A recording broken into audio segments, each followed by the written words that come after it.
अल्लाह के नबी ने फरमाया जहन्नम में मैंने सबसे ज्यादा औरतों को देखा। ऐ मेरी कौम की माओ बहनों बेटियों आ गई हो तो जरा कभी जहन्नम को भी गूगल पे सर्च करके पढ़ लेना, कभी जहन्नम के बारे में भी पढ़ लेना। पूछा गया सहाबे कराम अर्ज गुजार हुए आका जी औरतें सबसे ज्यादा जहन्नम की आग में क्यों होंगी? कहा दो वजहों से, एक अपने जेवरात का ज़कात नहीं निकालती है और दूसरा अपने जिस्मों को पर्दे में नहीं रखती है। दुपट्टा रखती है मगर बाल नजर आता है, लिबास पहनती है मगर जिस्म नजर आता है। दौरे जदीद के छपरा के एक शायर मदहोश छपरावी ने कहा था इस दौरे तरक्की का चलन देख रहा हो, पर्दा है मगर सारा बदन देख रहा हो। याद रखना ये जिस्म ये हुस्न ये नुमाइश कहीं तुझे जहन्नम में न डाल दे, इसलिए याद रखना दुनिया को दिखावे के लिए न संवरना, साहब बाजार मेले में जाने के लिए न संवरना, शादी की पार्टियों में दिखाने के लिए न संवरना। अगर जमाने को दिखाने के लिए कोई औरत श्रृंगार करती है तो जहन्नम तेरा ठिकाना है, और शौहर को राजी करने के लिए कोई औरत श्रृंगार करती है तो उसका ठिकाना जन्नतुल फिरदौस है। नारे तकबीर, अल्लाहु अकबर, रिसालत, उलमाए अहले सुन्नत जिंदाबाद, मज़हबे इस्लाम, पैगामे इस्लाम, हजरत अल्लामा मुफ्ती सुल्तान रजा साहब किबला।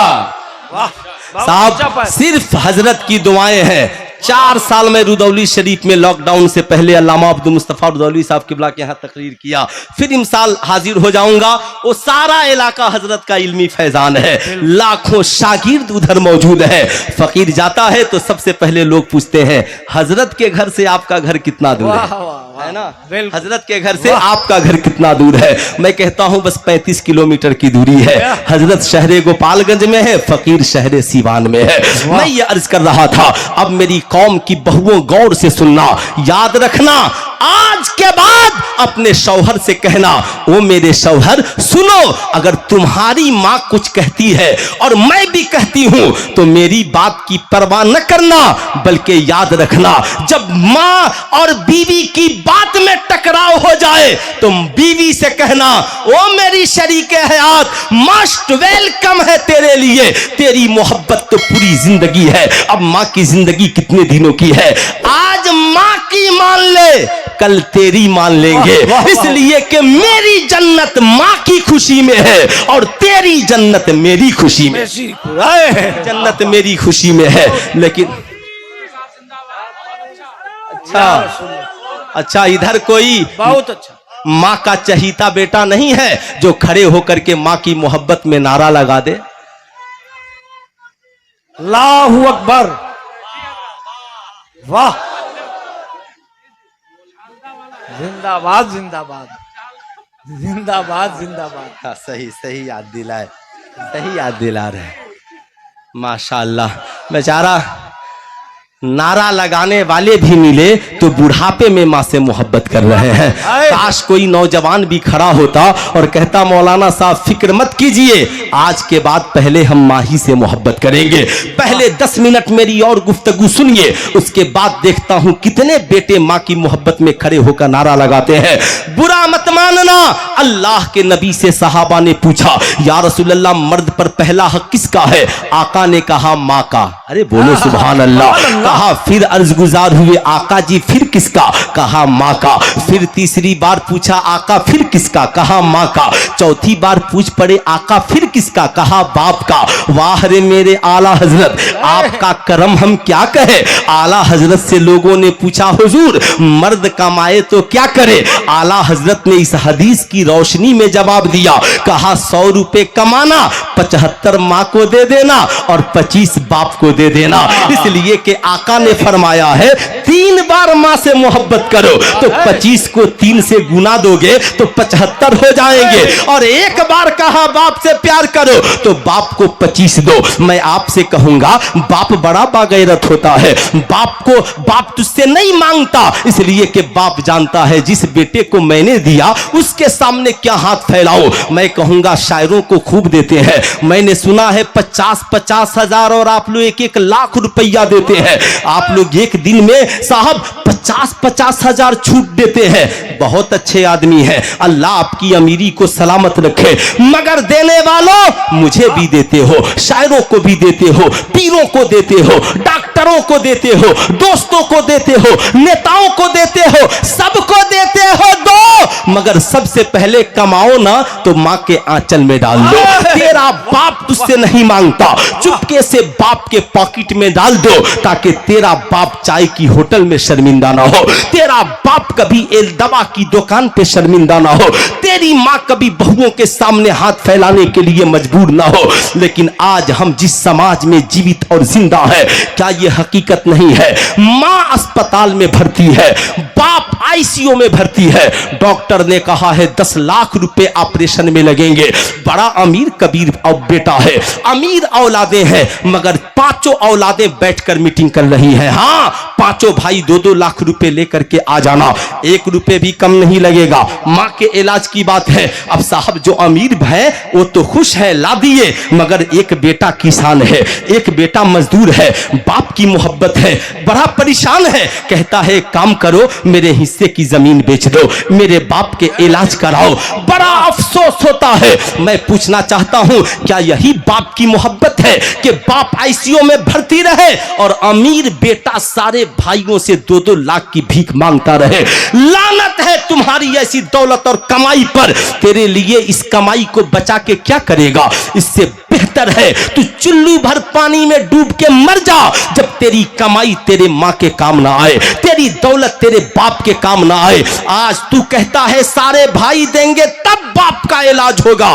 मैं पूछना चाहता हूं हजरत की मौजूदगी में, बता तेरे बाप ने अकेले कमाकर तुझे डॉक्टर बनाया, 30 लाख लगाया, किसी से भीख मांगने नहीं गया। तेरे बाप ने अकेले 10 लाख लगाकर तुझे इंजीनियर बनाया, तेरे बाप ने किसी से भीख नहीं मांगी। तेरे बाप ने तुझे कमा करके 5 लाख लगाकर मास्टर बनाया, 10 लाख लगाकर आली मौलाना मुफ्ती बनाया, तुझे बिजनेसमैन बनाया, तुझे बहुत बड़ा प्रॉपर्टी डीलर बना दिया। और आज वही बाप जिसने अकेले 30 लाख लगाए थे, क्या एक बार भी उसने कहा कि 30 लाख तुझे दे दूंगा तो बाकी भाइयों को क्या दूंगा?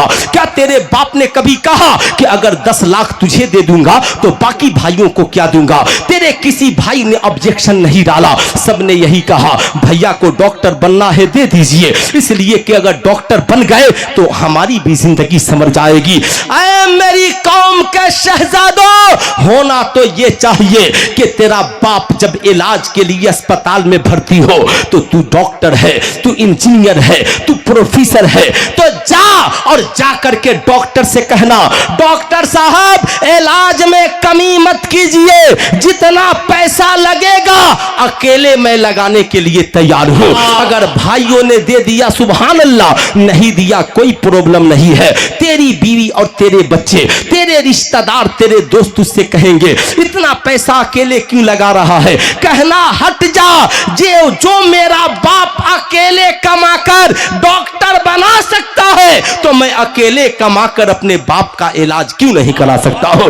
अकेले कमाकर अपनी मां का इलाज क्यों नहीं करा सकता हूं? इसलिए मैं अपनी कौम के शहजादों से कहूंगा, ऐ मेरी कौम के शहजादों और शहजादों, याद रखना अल्लाह के मुकद्दस नबी ने यह हुक्म दिया, मर्द कमाए तो सबसे पहले बाप की खिदमत करे, सबसे पहले मां की खिदमत करे। आज हमारी जिंदगी में बरकतें नहीं है, आज हमारी जिंदगी में रहमतें नहीं है, आज हमारा कारोबार चौपट है, हम इंजीनियर डॉक्टर प्रोफेसर बनकर भी परेशान है। उसकी वजह यह है हमने कमाई में माँ बाप को हिस्सा देना बंद कर दिया।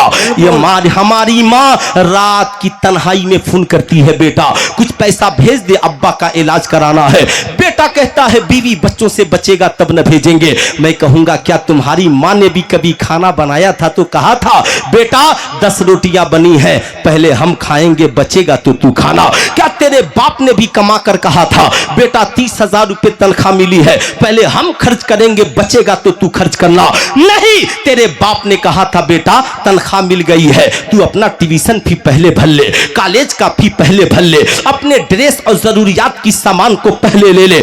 ऐ मेरी कौम के शहजादों, यही वजह है हम साहब तावीजें पहनकर भी परेशान है, हम मजारों पे हाजिरी देकर भी परेशान है, हम मस्जिदों में जाकर भी परेशान है। वजह यह है हमारे साथ हमारी माँ और बाप की दुआएं नहीं है। ऐ नबी की अजमत वाली कॉन्फ्रेंस में आने वालों, अजमत मुस्तफा कॉन्फ्रेंस में आने वालों, अल्लाह के नबी ने नहीं फरमाया जिस शख्स से उसके माँ और बाप राजी नहीं होते उससे अल्लाह और उसका रसूल भी राजी नहीं होता, और जिस शख्स से उसके माँ और बाप राजी होते हैं उससे अल्लाह और उसका रसूल भी राजी होता है। इसलिए मैं कहूंगा आज के बाद सबसे पहले माँ बाप को मनाना। तुम चाहे दिल्ली रहना, मुंबई रहना, कलकत्ता रहना, सऊदी अरब रहना, कमाना तो पहला फोन माँ को करना, माँ आज तनख्वाह मिली है, बोल कितना पैसा चाहिए, अब्बा के इलाज के लिए कितना पैसा चाहिए, मेरी बहन की तालीम के लिए कितना पैसा चाहिए। ऐ मेरी कौम के शहजादों, माँ का कलेजा फक्र से चौड़ा होता है।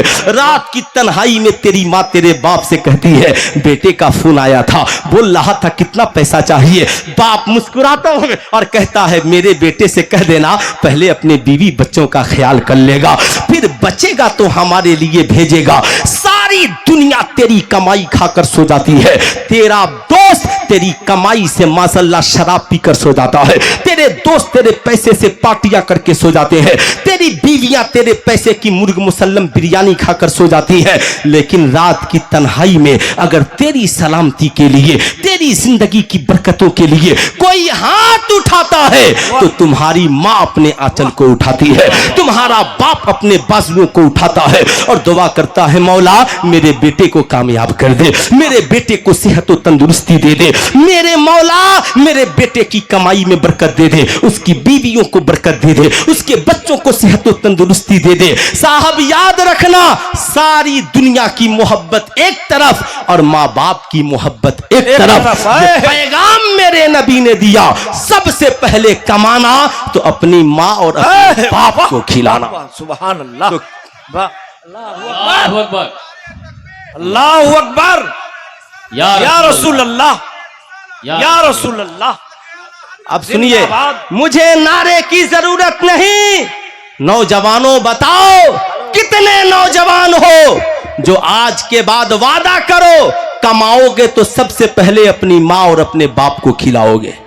उठाओ माशाअल्लाह, पूरा मजमा माशाअल्लाह माशाअल्लाह, हाथ नीचे रख लीजिए। याद रखिएगा ये जलसे एक तहरीक के तहत होते हैं। मैं आपको 2-3 मिनट की और गुफ्तगू करके बताऊंगा। मेरी कौम के शहजादों, इन ओलमा की कदर कीजिए, इन ओलमा से प्यार कीजिए। साहब आज यूट्यूब छाप खतीबों के चक्कर में आप इतना पड़ गए हैं, साहब जो भी यूट्यूब पे खतीब नजर आया उसी की तकरीर सुनने में लग गए। अब वो नबी का आशिक है कि नहीं है क्या पता, उसका अकीदा कैसा है आपको क्या पता, उसका किरदार कैरेक्टर कैसा है क्या पता। इसलिए उन आलिमों की तकरीर सुनिए जिनके अकायद से आप वाकिफ हैं, जिनके बारे में मालूम है कि यह आशिक मुस्तफा है, आमेना के लाल का दीवाना है। वरना याद रखिए कुरान किताब एक ही है, बदअकीदों से पढ़िएगा बदअकीदा हो जाइएगा, खारजी से पढ़िएगा खारजी हो जाइएगा, राफजी से पढ़िएगा राफजी से हो जाइएगा, गुस्ताखों से पढ़िएगा गुस्ताख हो जाइएगा, और बरेली के अहमद रजा से पढ़िएगा तो आशिके मुस्तफा बन जाइएगा। वाह वाह वाह वाह, क्या बात है, जिंदाबाद जिंदाबाद जिंदाबाद। अरे जिंदाबाद जिंदाबाद जिंदाबाद, वाह। इसलिए मैं कहूंगा ए मेरी कौम के शहजादों, याद रखना अपने बच्चों को आशिके मुस्तफा की तकरीर सुनाओ, आशिके मुस्तफा की किताबें पढ़ाओ। आपको साहब मजलिस थोड़ी देर की ही करनी हो मगर बुलाओ उन आलिमों को, बुलाओ जो आशिके मुस्तफा है।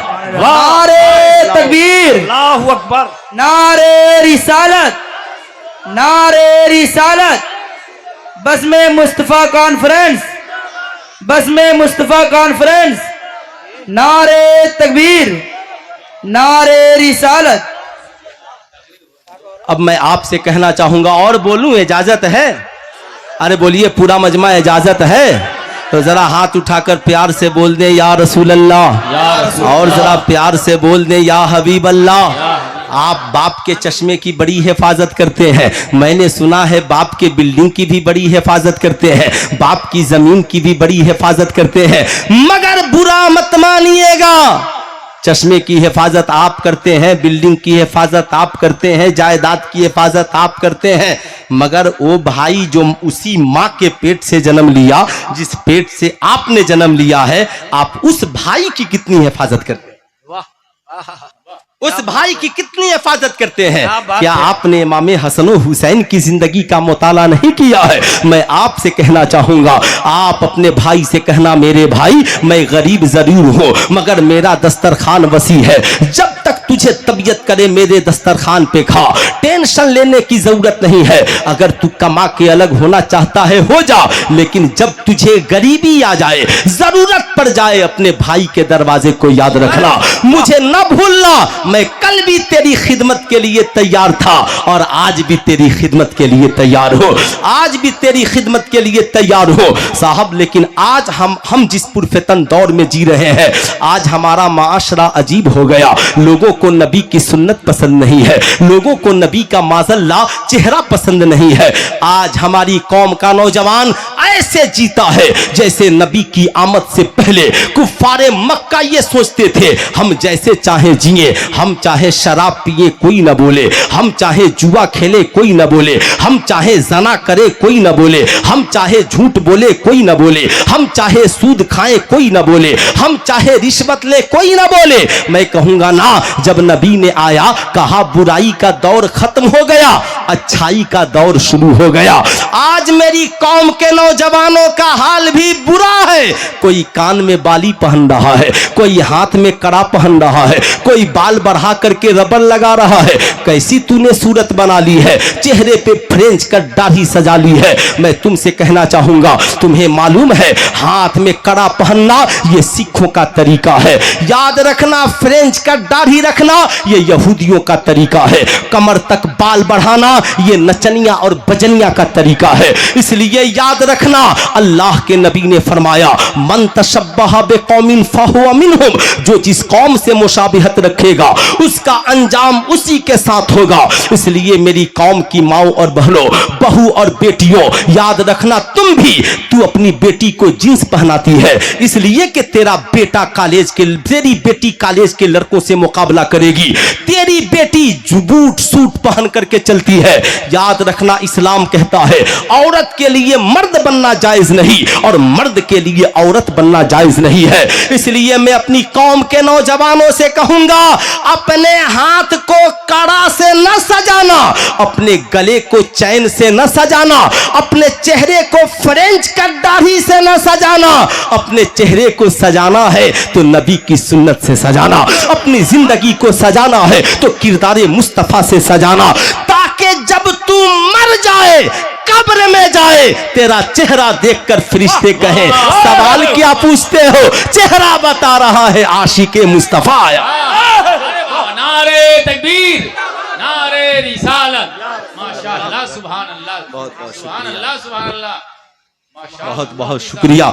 मैं ये अर्ज कर रहा था, मेरी कौम के नौजवानों, जिस नौजवानों के हाथ में कड़ा हो या लाल धागा हो या किसी किस्म का बेल्ट हाथ में रखे हो, उनसे मेरी गुजारिश हो, इसे उतार दीजिए। ये सिखों का तरीका है, हमारे नबी का तरीका नहीं। वाह वाह, हमारे नबी का तरीका नहीं है। और मेरी कौम की बेटियों, तुम सुनो, तुम्हारे लिए सुनना बहुत जरूरी है।